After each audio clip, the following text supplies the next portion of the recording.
Guys, ఈరోజు మనం ఈ డ్రాయింగ్ చేసినాం. ఈ డ్రాయింగ్ అయితే ఒక ఆర్ట్ చేసే యూట్యూబర్ది, ఇక్కడ పేరు కూడా ఉంది. యూట్యూబర్ మీకు తెలిసి ఉండదు, అదే వీడియో చూస్తుంటే చేయాలనిపించింది. నేను చేయబోతున్నా అదేంటంటే వచ్చి గణేష్ చతుర్థికి ఇంకా నాకు 1 వీక్ టైం మాత్రమే ఉంది. ఈ 1 వీక్ టైం నేను డోర్ఫిట్ వినాయకుడు తయారు చేయబోతున్నా.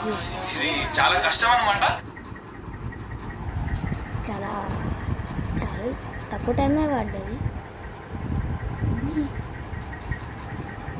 కానీ ట్రై టైం మాత్రమే ఉంది. చూడవచ్చు. అంత టైం ఏం పట్టలేదు, కొంచెం ఎక్కువ ఉంటే కాస్త సబ్స్క్రైబ్ చేసుకోండి. ఆ యూట్యూబర్ కూడా వేసాను తెలుసుకోవాలి.